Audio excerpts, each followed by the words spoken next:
Hallo und herzlich willkommen hier bei Ikuma Games. Ich zeige euch heute Kopfhörer für die Pico 4. Das ist ein Hersteller aus Deutschland und ich habe schon ein bisschen mit denen zu tun gehabt und das sind ganz nette Menschen da draußen.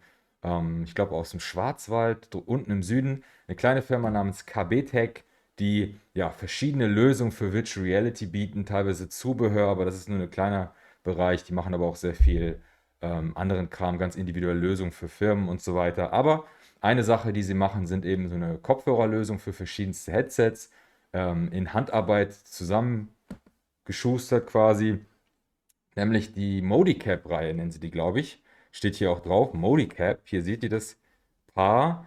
Das sind Superlux-Kopfhörer. Ich hatte mich da so ein bisschen informiert gehabt, was das für welche sind. Also natürlich bauen sie die Kopfhörer jetzt nicht selber, aber die Lösung hier, um das quasi zu benutzen mit dem Headset. Wie gesagt, Superlux, früher hatten sie Sennheiser Kopfhörer HD25. Die haben sie jetzt ausgetauscht, weil die wohl, da hatte ich mal nachgefragt, nicht mehr lieferbar sind und die sind auch verdammt teuer. Also die HD25 kriegst du jetzt für 120 Euro, 130, vielleicht irgendwo bei einem Retailer ein bisschen günstiger, aber auf jeden Fall teure Kopfhörer.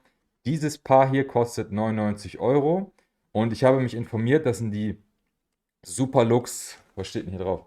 HD 562 und das sind quasi Kopien von den Sennheiser HD25. Die HD27 sind sehr beliebt unter DJs und so weiter und auf jeden Fall bekannt, könnt ihr gerne Testberichte lesen. Aber auch die Superlux haben schon einige Testberichte, also es gibt einige Testberichte im Internet und die sprechen alle sehr positiv darüber. Einige negative Rezensionen bei Amazon.com galten eher dem Headstrap von den Kopfhörern, aber das ist ja hier irrelevant, weil die werden ja hier quasi nur die Kopfhörer selbst werden verwendet, kein Kopfband. KB-Tech schafft hier eine ganz individuelle Lösung, um die an den Headsets ranzubringen. Also ihr habt hier die Möglichkeit, das in der Weite zu verstellen, hier so stufenweise und habt hier Clips, um das Ganze dran zu machen. Warum haben sie diese Kopfhörer verwendet? Wahrscheinlich wie bei den HD25 habt ihr hier einzelne Kabel und so konnten die das ganz gut modifizieren. Ihr habt hier das Kabel für rechts und links, was dann einmal hier rüber geht. Und ja, das Problem bei der Pico 4 ist natürlich, wir haben keinen Klinkenanschluss. Und im Set, was KB-Tech euch hier anbietet, habt ihr gleich so ein Adapter hier. Das ist jetzt nicht der Adapter, den ihr dazu bekommt. Wo habe ich den eigentlich liegen? KB-Tech liefert die Kopfhörer gleich mit einem Adapter. Das ist so ein einfacher Klinken zu USB-C-Adapter im Winkel, was super gut passt. Und ja, das einzige Problem ist natürlich, wenn ihr ein Set habt wie das Bobo VR hier oder wie bei dem Bobo VR, wie heißt denn das nochmal? Dem Komplett-Headstrap von Bobo VR. Dann wird es natürlich schwierig, weil ihr braucht einen USB-C-Anschluss. Da habe ich dieses hier genommen. Das habe ich schon mal in einem Zubehörvideo vorgestellt. Hier habt ihr natürlich kein Winkel, aber ich habe hier so einen extra Adapter schon gehabt und deswegen konnte ich hier so eine flache Lösung ja, daraus zaubern. Aber es gibt auch verschiedene andere Adapter. Vielleicht findet ihr da etwas, was für euch passt. Ich bin soweit mit dem ganz zufrieden, weil er ja so eine dicke Seite hat. Und ich habe hier die Kopfhörer angeschlossen und hier noch ähm, das Bobo VR Akku-Halterungssystem. Und ja, ich kann auf jeden Fall sagen, die Kopfhörer hören sich super an. Also, wie gesagt, haben die sich schon in Testberichten beweisen können. Und ja, diese Lösung hier finde ich auch ganz cool gemacht. Das Ganze kostet 99 Euro. Für die Kopfhörer echt eine schicke Sache. Ähm, insgesamt natürlich ein teurer Preis. Da gibt es günstigere Alternativen. Wobei für Pico 4 gibt es noch nicht so viel. Aber klangtechnisch auf jeden Fall eine super Sache.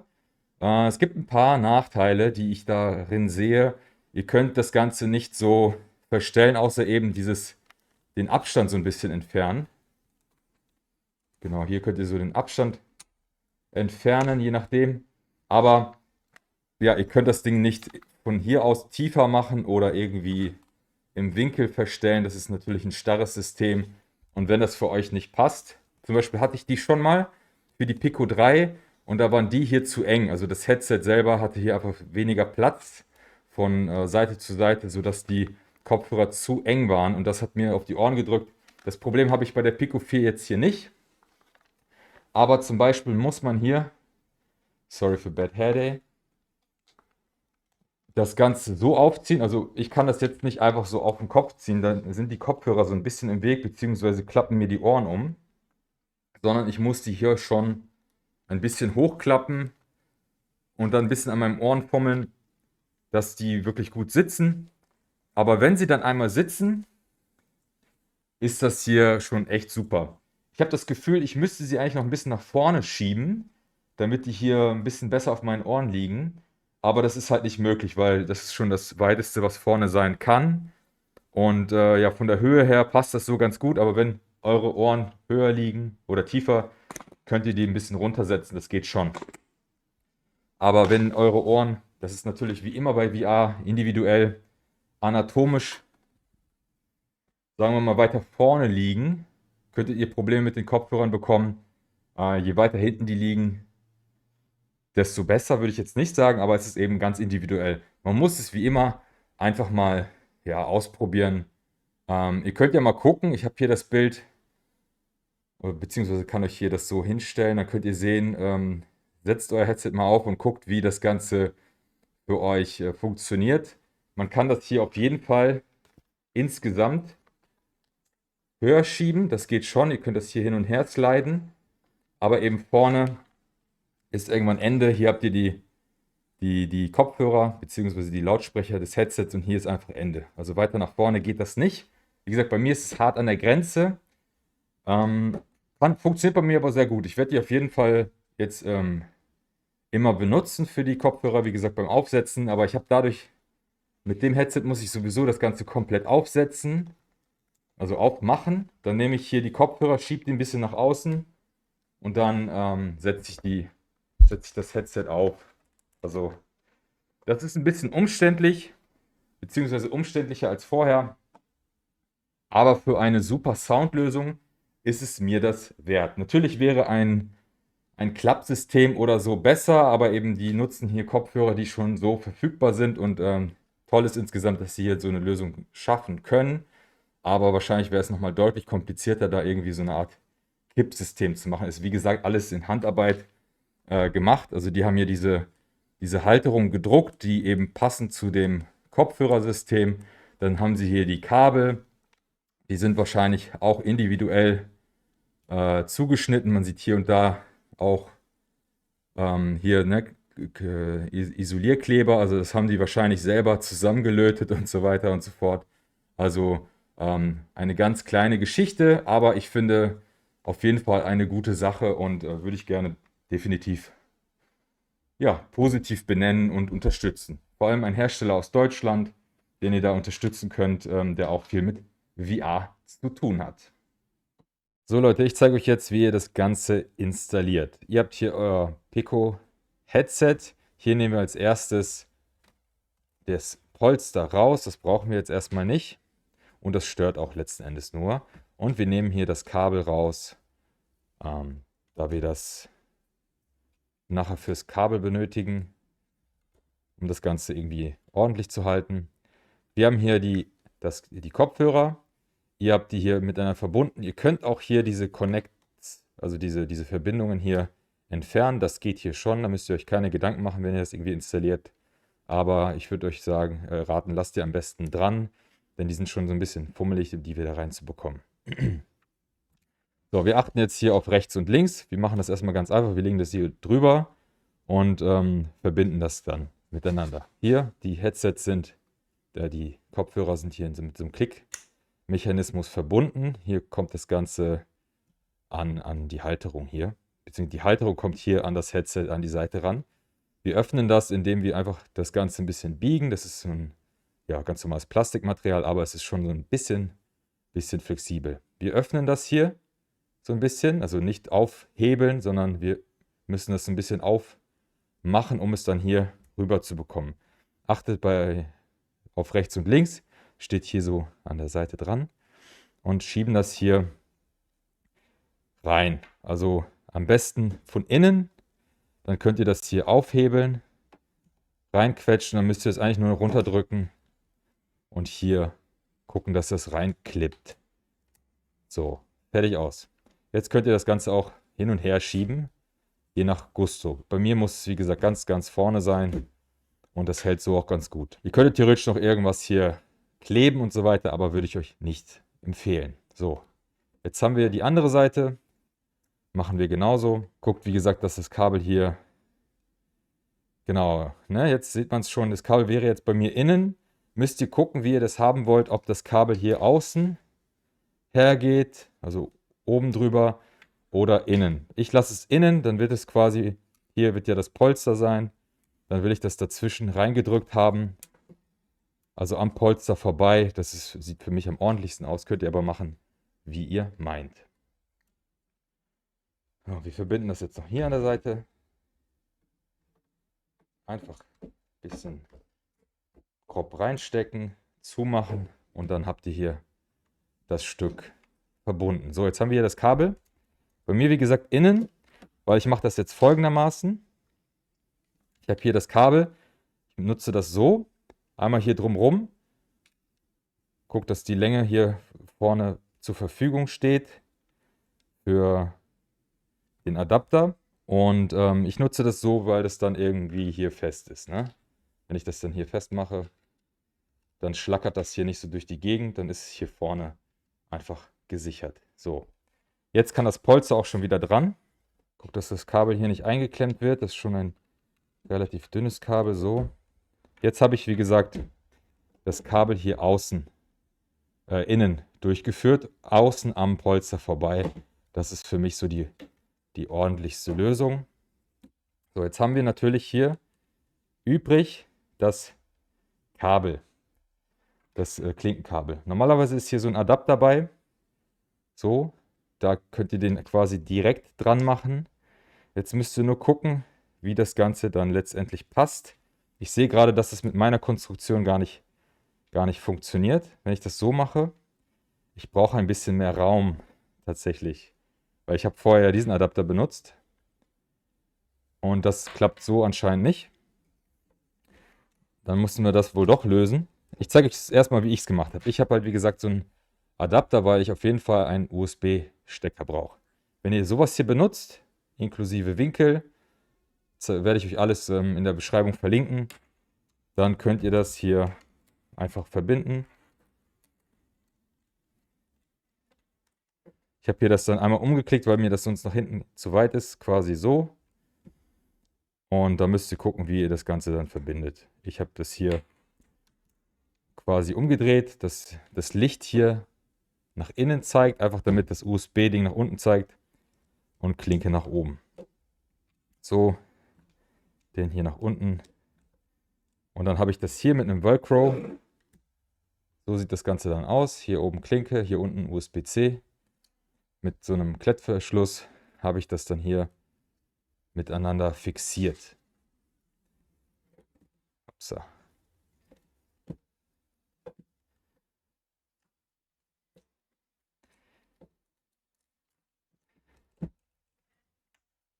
So. Nicht die schönste Lösung, aber so habt ihr das am Ende komplett fest und dann könnt ihr das Ding auch aufklappen und nichts ist sich irgendwie im Weg. So, jetzt zeige ich euch das auch mal, wie ihr das quasi ohne Schnickschnack mit dem, was KB-Tech euch hier liefert, installiert. Ja, ich dachte, das würde so klappen, aber da ist nicht genug Platz. Ich nehme mal meinen Adapter hier weg. So, wie gesagt, wenn ihr das so macht, dann könnt ihr sowas hier nicht mehr benutzen. Das müsst ihr euch dann quasi wegdenken, wenn ihr eine andere Lösung habt. Dann brauche ich hier das Stück wieder, weil das Stück, was ich hier doppelt umwickle, ist dann quasi zu wenig, leider. So. Wenn das wegfällt, dann ist auf jeden Fall genug Platz da. Ja, ihr müsst das dann eventuell hier unten durchziehen. Das ist alles so rutschig hier. So. Dann braucht ihr hier ein bisschen mehr Platz, ein bisschen mehr Kabel von der Seite. Und dann sollte das dann auch klappen. Wie gesagt, gibt verschiedene Möglichkeiten, wie ihr das Ganze verbindet. Müsst ihr gucken, wie das für euer Headset, euer Headstrap und so weiter am besten funktioniert. So. Aber so klappt das dann am Ende trotzdem. Guckt, dass die Kabel nirgendwo irgendwie abknicken. Hier muss ich das Ding nach unten zeigen lassen am besten. So, alle Kabel liegen jetzt hier versteckt. Na gut, es ist ähnlich gut, weil jetzt könntet ihr hier natürlich gucken, ob es drunter liegt oder auf eurem Headstrap. Wahrscheinlich wäre es besser, wenn das Ganze hier dahinter liegt, ne? So, achtet darauf, das Kabel nicht einzuklemmen. So, ne, dann liegt es hier zwar locker oben drauf, aber wahrscheinlich wird es nicht irgendwie nach vorne rutschen und euch dann auf der Stirn liegen. Ich kann das hier hoch und runter machen und alles hat seine Ordnung. Wie gesagt, für mich keine Option, weil ich brauche mein Akku. So, und wenn ihr die Comfort-Lösung von Studioform Creative nutzt, dann könnt ihr das trotzdem machen, falls ihr so eins hier habt. Es gibt von Studioform Creative eine Audiolösung, also eine Comfort-Lösung für Audio-Headphones. Wenn ihr dieses Set noch nicht habt, könnt ihr das dann jetzt quasi kaufen oder, ja gut, müsstet ihr dann upgraden, weil das Standardding, was man vorher hat, funktioniert damit nicht. Links zu den Studioform Creative Produkten, die ich vorgestellt habe, zeige ich euch dann. Hier könnt ihr dann, wie mache ich das nochmal? Genau, hier drunter könnt ihr ist hier quasi so eine Audio-Aussparung. Die müsst ihr dann hier durchfrickeln. Einmal hier am Headset, Kopfhörer vorbei, am Lautsprecher sagt man, ne? Und dann müsst ihr hier gucken. Ich habe hier ist ja diese Steckverbindung. Ich schiebe das meistens ganz eng daran vorbei hier, damit ich das möglichst nah am Kopfhörer habe. Nicht, dass ich das hier mit nach oben drücke, ne, so. Aber könnt ihr, wie gesagt, machen, wie ihr wollt. So. Die Seite hätten wir dann und ihr habt dann hier so eine Aussparung für eure Kopfhörer. Eigentlich ganz cool. Hier könnt ihr das dann verbinden. Oben. So mache ich das immer zumindest, aber ist auf jeden Fall kein Muss. Und hier auf der anderen Seite machen wir das nochmal. Sorry für das Chaos, aber das so für die Kamera zu zeigen, ist ein bisschen kompliziert. Wahrscheinlich ein Kissen drunter legen müssen oder so. Es rutscht mir immer weg. So, und hier genauso achten wir hier auf die Steckverbindung. So, für alle Content Creator da draußen, ich habe hier mein Antline Mod Mic gehabt. Das wird jetzt hier so ein bisschen verdeckt. Funktioniert trotzdem. Ihr müsstet das einfach ein bisschen weiter nach vorne kleben. Die Magnethalterung fürs Headset. Funktioniert immer noch. Wird nur im schlimmsten Fall ein bisschen verschoben. Also hier ein bisschen Platz lassen. Aber wenn ihr das sowieso weiter hinten habt, ist das kein Problem. Ja, und so nutze ich mein Headset zurzeit. Bisschen tight hier alles gerade. Noch ein bisschen mehr Platz für meinen Schädel. So. So. So nutze ich das Headset zurzeit. Sieht total wild aus. Also ich nutze es natürlich jetzt hier mit dem Bobo VR normalerweise und dem Adapter. Sieht total wild aus, aber für mich gerade die bequemste Lösung überhaupt. Da kommt die PlayStation VR 2 auf gar keinen Fall ran. Ich setze das Headset zwar kompliziert auf, ich muss es echt komplett aufdrehen, ich muss das hier hochklappen, ich muss diese beiden Sachen ein bisschen raufklappen, aber wenn ich das dann auf habe, ist es das bequemste Headset mit dem besten Sound, den ich mir das ich mir gerade vorstellen kann. Das ist also wirklich, wirklich der Hammer, meiner Meinung nach. Das war also meine Vorstellung von den Kopfhörern von KB-Tech für die Pico 4. Ich muss sagen, ich bin ja auf jeden Fall begeistert vom Sound. Ich kann euch den Sound natürlich jetzt nicht zeigen, aber lest euch auf jeden Fall mal Testberichte zu den Kopfhörern an. Ich habe sie unten verlinkt in der Beschreibung.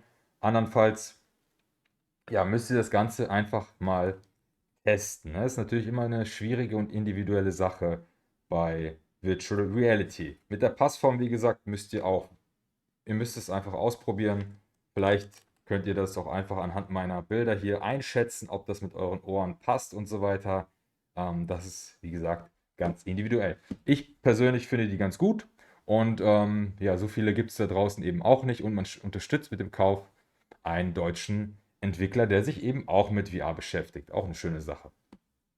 Ich bedanke mich auf jeden Fall fürs Zuschauen und wenn euch dieses Video weitergeholfen hat, würde ich mich über ein Like, Abonnement oder einen Kommentar hier unten in der Beschreibung oder unter diesem Video freuen. Wir sehen uns beim nächsten Mal. Haut rein. Ciao.